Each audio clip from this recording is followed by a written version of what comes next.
خوش اومدین به چنل یوتیوب من. امروز میخوام چند تا حرکت خیلی ساده و شیک و خوشگل توی رقص ایرانی بهتون یاد بدم. این ویدیو خیلی به درد کسایی میخوره که رقصای طبیعی و شیک دوست دارن، خیلی دوست ندارن حرکتشون خاص باشه.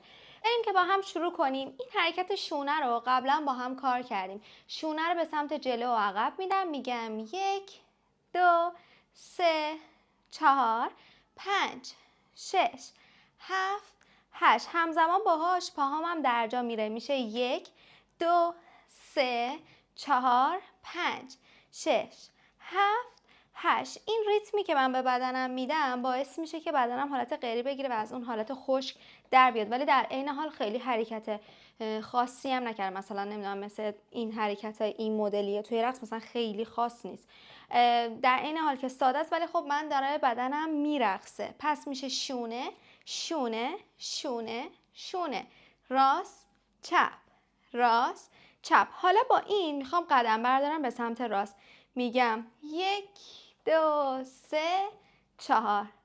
یک بار دیگه شونه، زانومم خم میشه، شونه زانومم خم میشه، شونه شونه. دوباره 1 2 3 4. این مثلا میتونه جایگزین چه حرکتایی باشه؟ مثل حرکتای اینطوری، مثلا اگه نخواستید دست خاصی برید، یا اینکه حرکتایی مثل این مدلی که قبلا با هم کار کردیم. اگر که نخواستین حرکتای اون مدلی برید و ساده تر خواستین برید، میتونید این استفاده بکنید. پس شونه شونه شونه و چرخش. حالا به سمت چپ، چپ چپ چپ و چرخش. دوباره به سمت راست، 1 2 3 4 چرخش. به سمت چپ، چپ چپ چپ چپ چرخش. یک بار دیگه، 1 2 3 4 چرخش. شونه شونه شونه و چرخش.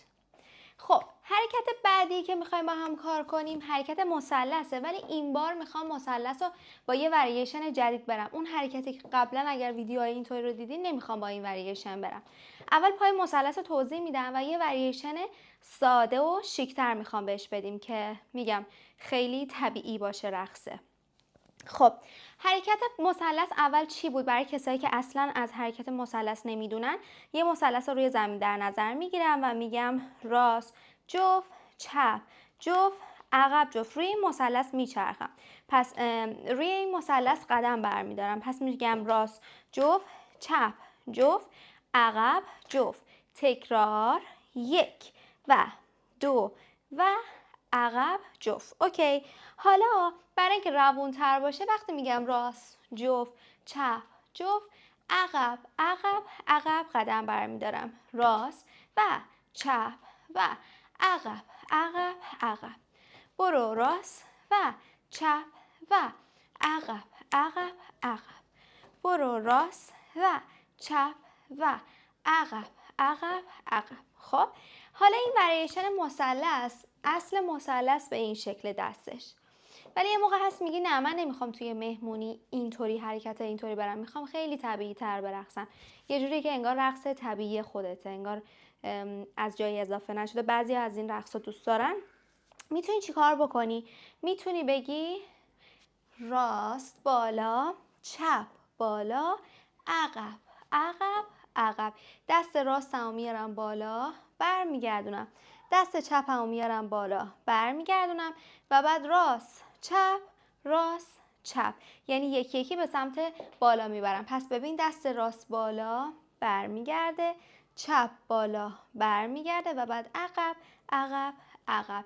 حالا با پای مثلث بریم، میشه راست، میتونی به دستت نگاه هم بکنی، راست چپ عقب عقب عقب و راست چپ عقب عقب عقب. راست چپ عقب عقب عقب و راست چپ عقب عقب عقب. تکرار 1 و 2. 1 2 3 و 1 و 2. 1 2 3. یه حرکت خیلی ساده و شیکی که میتونین استفاده بکنین اینه که من با باسنم بی نهایت بکشم، یعنی بگم باسن به جلو عقب جلو عقب، از پهلو به پهلو، یعنی میگم جلو عقب جلو عقب جلو عقب جلو عقب. 1 2 3 4. 1 2 3 4. 1 2 3 4. 1 2 3 4. پس باسنم از این قسمت یه بی نهایت شروع میکنه به کشیدن و بعد این سمت پهلو شروع میکنه یه بی نهایت اینور، پس میشه راست و چپ. به این حالت میبینید راست و چپ راست و چپ راست و چپ. اگر سوال براتون پیش میاد که پامم داره میچرخه، یک کوچولو تکون میخورید، نیاز نیست خیلی اینطوری خودتون رو صفر نگه دارین، راحت انجام بدید. یک کوچولو طبیعتا زانو و پام تکون میخوره، ولی اینطوری نه، یک کوچولو.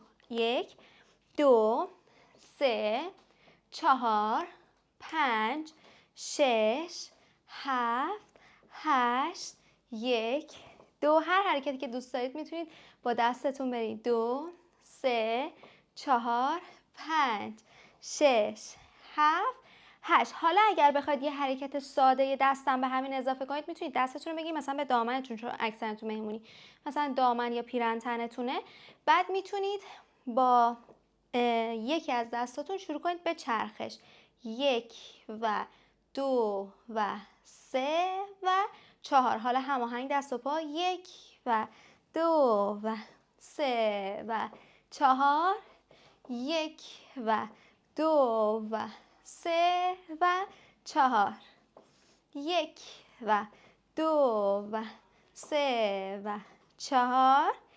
1 و 2 و 3 و 4. بریم این زنجیره رو با هم از اول انجام بدین. اینو میتونید به صورت یه زنجیره حفظش کنین و بعد تو آهنگای مختلف میتونید ازش به کار ببرین. خب بریم از اول. 1 2 3 شد. قدم و چرخش. قدم و چرخش. مثلث. میتونید مثلث رو 2 بار بریم پشت سر هم. مثلث و 1 2 3 4 5 6 7 8. 1 2 3 4 5 6 7 8. این زنجیره که بهتون یاد دادم خیلی حرکت ساده و شیکیه، همه جا میتونید ازش استفاده کنید، تو هر سبک موزیکی که پلی بشه. لایک و کامنت و سابسکرایب یادتون نره، اینا به پیشرفت چنل من خیلی کمک میکنه و نظراتتون رو حتما برام کامنت کنین. به عشق میسپارمتون تا آموزش و ویدیوهای بعدی. خدافظ.